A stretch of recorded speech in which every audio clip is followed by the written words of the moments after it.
صباح الخير. اليوم نحن موجودين ضمن حرم الجامع الأموي، واستعدادا لرمضان اليوم بلشت عملية تبديل سجاد الجامع الأموي القديم بسجاد جديد تحت إشراف منظمة هاند. خليكم معنا. بدي أسألك بس، عملية مد السجاد قديش بدها تستغرق وقت، وهل بدها تكون خالصة تماما بداية رمضان؟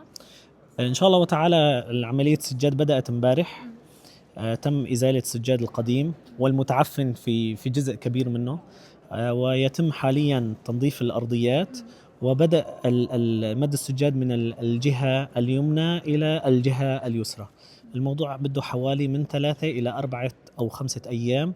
قبل رمضان إن شاء الله وتعالى بيكون السجاد كاملا في الجامع جاهز. السجاد مكون من الصوف 100%، يعني أي حدا حابب يعمل تيست على السجاد ممكن يجرب السجاد. تم حياكته في معامل غازي عنتاب في تركيا من قبل شركة أصالة، إحدى أمهر الشركات التركية الموجودة في غازي عنتاب. يعني ليلة رمضان أو قبل بيكون الجامع متألق لاستقبال المصلين والزائرين في رمضان بإذن الله. يعني نتمنى ليس فقط السيد الرئيس رجب طيب أردوغان، وإنما كل الدول الصديقة إن شاء الله تجي وتصلي في هذا الجامع إن شاء الله.